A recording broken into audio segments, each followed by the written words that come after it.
Assalamualaikum warahmatullahi wabarakatuh. Selamat pagi ya saudara-saudara sekalian. Kita lanjutkan pembelajarannya di bab kedua ekonomi internasional pada bagian terakhir, yaitu mengenai latihan soal akhir bab. Langsung saja, suatu negara disebut memiliki keunggulan mutlak dari negara lain jika negara tersebut mampu memproduksi lebih banyak barang daripada negara lain dengan menggunakan sumber daya produksi yang sama. Teori keunggulan tersebut pendapat dari ini miliknya Adam Smith. 2. Pemerintah melakukan kebijakan dengan memberikan premi kepada badan usaha pelaku ekspor yang bertujuan untuk memajukan ekspor. Kebijakan perdagangan internasional yang dimaksud adalah, ini biasanya dinamakan dengan subsidi, ya, subsidi. Nah, subsidinya itu nanti dalam bentuk apa? Nah, itu bisa beraneka macam ya. Subsidi itu, subsidinya sebagai contoh, pengurangan biaya pajak. Kalau orang ekspor itu kan pasti kena pajak, ya kan? Nah, atau kemudahan dalam kepengurusan dokumen ekspor, termasuk dalam kelengkapan bea cukainya. Nah, tapi yang lebih sering ya, yang lebih sering yang dimanfaatkan oleh para pengekspor itu adalah masalah pajak ekspornya itu. Nah, biasanya nanti diberikan subsidi atau potongan. Oh, pajak ekspor dipotong sekian, seperti itu. Nah, jadi kebijakan perdagangan internasional yang biasa digunakan oleh pemerintah untuk memacu agar banyak warga negara Indonesia itu yang kemudian terpacu menjadi seorang eksportir. Eksportir apa saja? Semua produksi, semua produk yang sekiranya bisa dihasilkan berlebih di dalam negeri, tentunya tujuannya adalah bisa juga untuk digunakan untuk ekspor.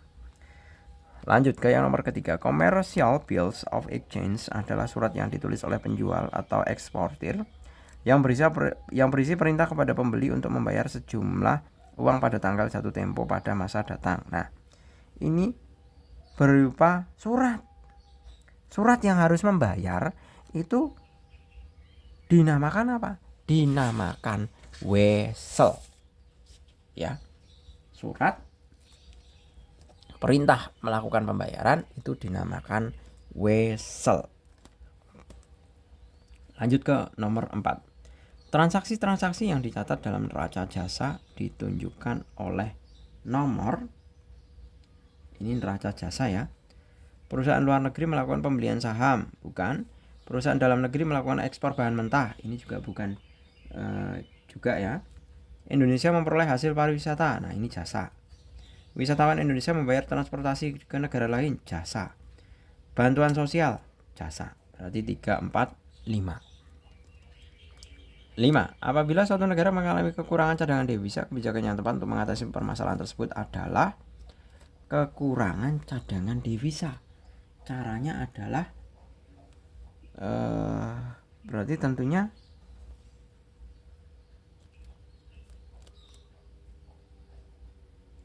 mendorong kunjungan wisata ke luar negeri, ini salah. Penjualan dalam negeri menggunakan mata uang, salah. Mengubah ketentuan transaksi dalam penggunaan mata uang asing juga salah ya. Mempermudah pelaksanaan impor dengan menurunkan biaya masuk, itu juga salah. Nah, yang lebih tepat adalah memperbaiki iklim investasi dalam negeri agar menarik investor. Nah, kalau ada investasi di dalam negeri dan ada investor asing yang tertarik, otomatis investor itu kan akan membawa uang dari asing dibawa ke dalam negeri, ya kan? Nah, uang asing yang dibawa ke dalam negeri itulah yang nanti berfungsi sebagai alat pembayaran devisa. Karena apa? Karena untuk menyeimbangkan uang kita yang dibawa ke luar negeri. Orang-orang Indonesia yang bepergian ke luar negeri otomatis kan sama saja membawa uang kita ke luar negeri. Nah, agar terjadi keseimbangan dalam devisa, caranya bagaimana? Caranya juga buatlah orang asing itu juga membawa uangnya untuk ke dalam negeri. Jadi ada uang yang keluar, ada uang yang masuk. Nah, itu nanti ada keseimbangan dalam devisa. Jadi jawabannya adalah yang A. 6. Dalam alat pembayaran internasional terhadap pembayaran dengan cara konsinyasi. Konsinyasi merupakan bentuk lain dari open account. Hal yang membedakan dari konsinyasi dengan open account itu adalah cara pelaksanaannya. Jelas ya ini. Kemudian 7. Meningkatnya jumlah ekspor barang dan atau jasa berdampak pada kenaikan nilai mata uang dalam negeri. Hal tersebut menunjukkan bahwa manfaat dari devisa negara sebagai alat untuk, nah ini jelas ya, ini banyak jebakannya ini. Manfaat devisa, kalau devisa itu sebenarnya kan alat tukar ya, alat pembayaran luar negeri. Tapi ini adalah fokusnya adalah berdampak pada kenaikan nilai. Nah, clue-nya ada pada kenaikan nilai. Maka manfaat devisa tersebut adalah sebagai alat untuk stabilitas nilai tukar. Seperti itu. 8 sekarang. International Monetary Funds merupakan salah satu organisasi ekonomi di bawah Perserikatan Bangsa-Bangsa PBB. Tujuan pendirian IMF adalah IMF ya. IMF Monetary Fund. Monetary Fund itu maksudnya keuangan. Jadi memajukan kerjasama internasional di bidang moneter atau keuangan, yaitu yang E. 9 sekarang. Pernyataan-pernyataan berikut peluang bagi Indonesia dalam membentuk masyarakat ekonomi ASEAN atau MEA ditunjukkan oleh nomor. Kita identifikasi satu persatu ya. Indonesia dapat menjadi negara dengan komoditas ekspor yang unggul. Bukan ya, Indonesia berpeluang mengembangkan sektor pariwisata, bukan. Indonesia dapat menjadi negara dengan ekonomi yang produktif dan dinamis. Nah, peluangnya ya. Ini benar, Indonesia dapat menjadi tujuan investasi bagi negara-negara ASEAN. Benar. Indonesia berpeluang meningkatkan ekspor antar negara ASEAN. Nah, ini kenapa Pak Jul jawab 3 dan 3, 4, 5? Karena orientasinya itu peluang Indonesia yang difokuskan untuk ASEAN. Kalau 1 dan 2 ini kan hanya sebatas fokus ke Indonesia saja. Iya kan? Jadi yang tepat adalah 3, 4, 5. Kemudian 10. APO atau Organisasi Produktivitas Asia mempunyai tujuan meningkatkan produktivitas di negara-negara Asia. APO berperan dalam mendorong aliansi bilateral dan multilateral saling menguntungkan antar anggota. Peran yang dimaksud adalah sebagai katalis. Ya. Kenapa Pak Jul pilih katalis?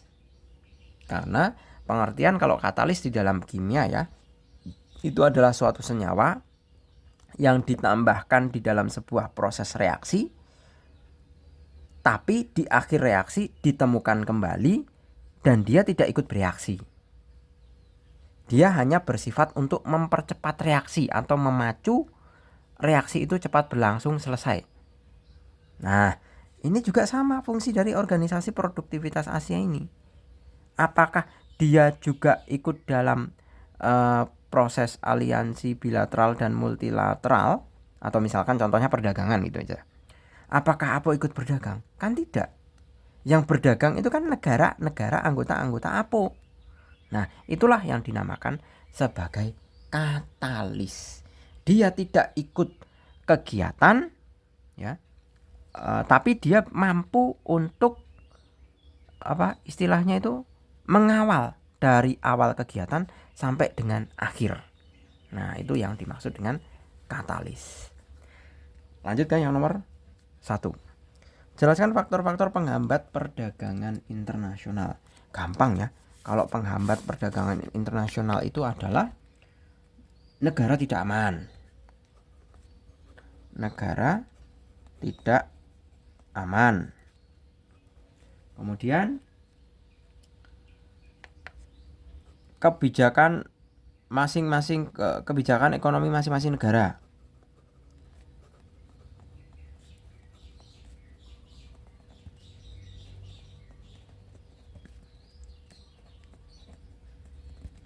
Contohnya Korea Utara. Nah, itu kan negara tersebut terkenal sebagai negara yang tertutup kan.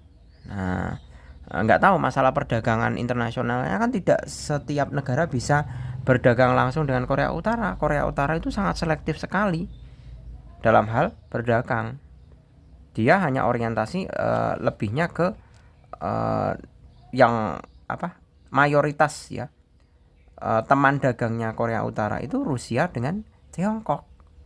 Apakah Korea Utara pernah berdagang dengan Amerika, dengan Kanada, dengan Uni Eropa? Saya rasa tidak ya.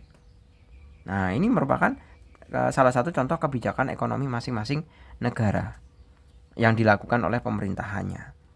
Kemudian penghambat lainnya adalah tidak stabilnya kurs mata uang. Kurs mata uang. Nah, ini juga merupakan salah satu faktor ya penghambat perdagangan internasional. Kemudian yang kedua, pemerintah Indonesia menerapkan tarif biaya masuk atas barang-barang impor. Jelaskan apa yang dimaksud dengan tarif dalam kegiatan perdagangan internasional. Nah, maksud tarif perdagangan atau tarif biaya impor ini ya. Tarif biaya impor. Tarif biaya impor adalah tarif yang dikenakan pada semua produk baik barang atau jasa yang masuk ke Indonesia. Nah, tarif yang dikenakan pada semua barang atau jasa yang masuk ke Indonesia. Nah, kenapa kok dikasih tarif biaya impor? Nah, kalau misalkan semua barang dari luar negeri masuk ya, barang yang notabene murah, nah ini akan mengakibatkan UMKM kita mati. Mati karena apa? Karena kita hanya dibanjiri produk murah. Lantas penduduk kita itu suruh jualan apa? Suruh produksi apa? Ya kan? Nah, itulah kemudian pemerintah mengenakan tarif biaya impor. Seperti itu. Jadi contohnya aja, contohnya nih ya, saya nggak ngiklan ya. Ballpoint saya ini ballpoint Cui Hua ini kan pasti impor ini. Masa se-Indonesia tidak ada yang bisa membuat ballpoint seperti ini? Dan ini harganya sangat murah sekali. Satu lusin itu paling 13.000 ya. Isi 12 pieces. Ini udah sampai di tangan kita. Nah, ini murah sekali, coba bayangkan. Peniti aja. Kamu tahu peniti? Peniti itu kadang-kala juga ada yang impor loh. Apa kita itu tidak bisa buat seperti itu? Nah, inilah peran dari tarif biaya impor, agar semua barang dari luar negeri kalau dikenakan tarif biaya impor otomatis kan harganya nanti tidak murah.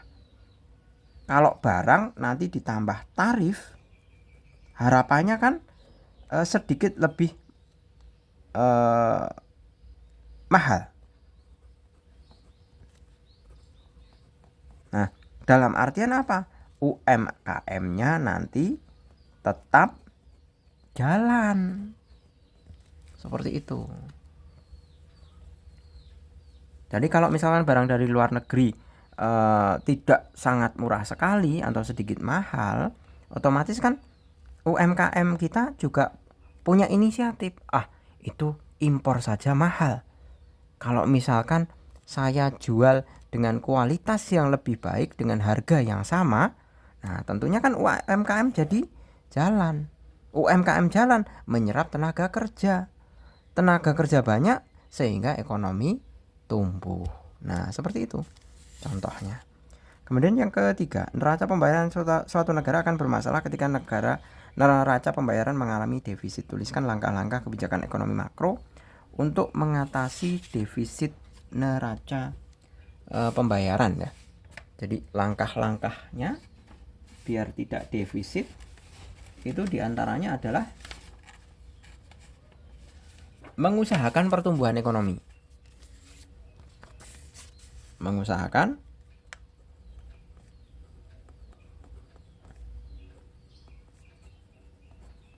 pertumbuhan ekonomi. Bagaimana caranya? Ya, peningkatan itu penyaluran peningkatan penyaluran kredit usaha. Contohnya,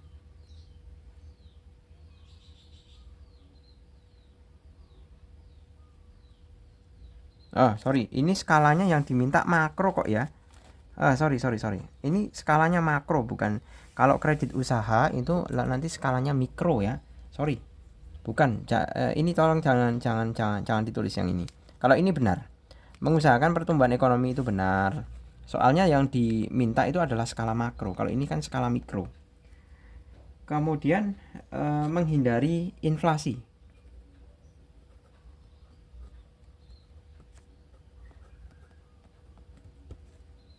Inflasi itu kondisi semua harga barang naik. Biasanya penyumbang inflasi itu adalah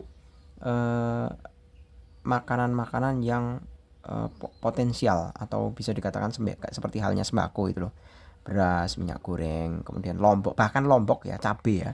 Cabai itu juga berkontribusi terhadap inflasi. Kemudian menstabilkan kegiatan ekonomi.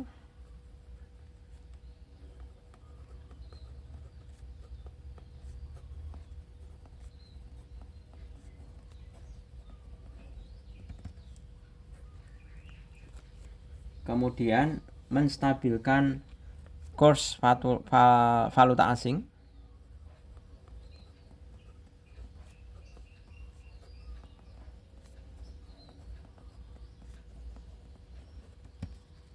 Kemudian ya, saya rasa ini ya. Penggunaan tenaga kerja yang penuh.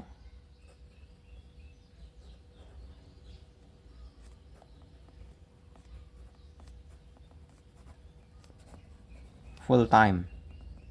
Nah, ini karena yang diminta adalah ruang lingkup makro. Kalau ruang lingkup makro itu adalah skalanya adalah skala nasional. Beda dengan ruang lingkup mikro. Kalau mikro itu skalanya adalah rumah tangga. Lanjut ke yang nomor berapa ini? Nomor 4 ya.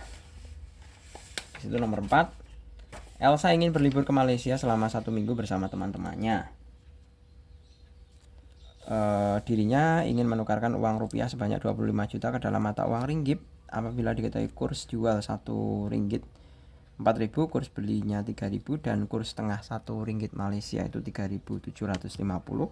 Hitunglah jumlah ringgit Malaysia yang diterima Elsa. Nah, berarti kita menggunakan kurs apa? Kurs jual. Kita pakai kurs jual sehingga jumlah ringgit yang diterima,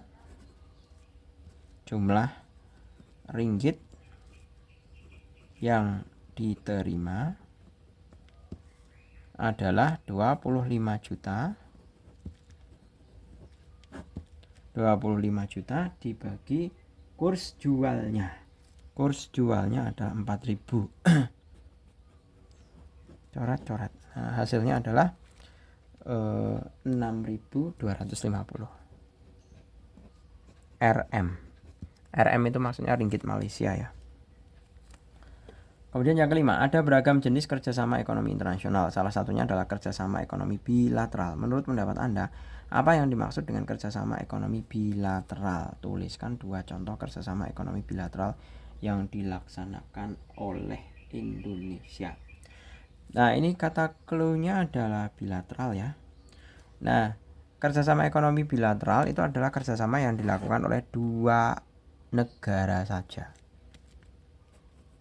Bilateral, kerja sama antara 2 negara. Nah, ini sebenarnya lebih apa? Biasanya itu kerjasamanya itu langsung kelihatan. Biasanya yang melakukan itu di skala tataran menteri ya. Contohnya saja. Contohnya, Indonesia itu sedang bekerja sama dengan Korea. Dengan Korea Selatan untuk membuat kapal selam. Nah, ini salah satu contohnya. Sepertinya pesan 3 kapal selam Indonesia ke Korea Selatan, tapi dengan syarat ada tukar teknologi atau alih teknologi. Jadi kapal selamnya buat 3, yang dibuat di Korea Selatan 2, yang dibuat di Indonesia 1. Dengan catatan ada alih teknologi dari Korea Selatan ke Indonesia. Nah, ini salah satu contoh realnya ya, di bidang pertahanan. Kemudian Tiongkok dengan Indonesia. Tiongkok itu merupakan importir batu bara terbesar dari Indonesia. Ya. Jadi Indonesia dengan Tiongkok. Tiongkok itu China ya. Tiongkok dalam perdagangan batu bara. Batu bara. Nah, ini juga salah satu contoh. Kalau tadi konteks bilateral di bidang pertahanan ya. Kalau ini konteks jelas perdagangan, konteksnya adalah kerjasama ekonomi karena perdagangan batu bara. Tiongkok merupakan importir ya, dicatat ini importir terbesar batu bara di Indonesia itu adalah Tiongkok. Oke, gitu ya. Saya rasa cukup, semoga bermanfaat. Terima kasih, selamat pagi. Assalamualaikum warahmatullahi wabarakatuh.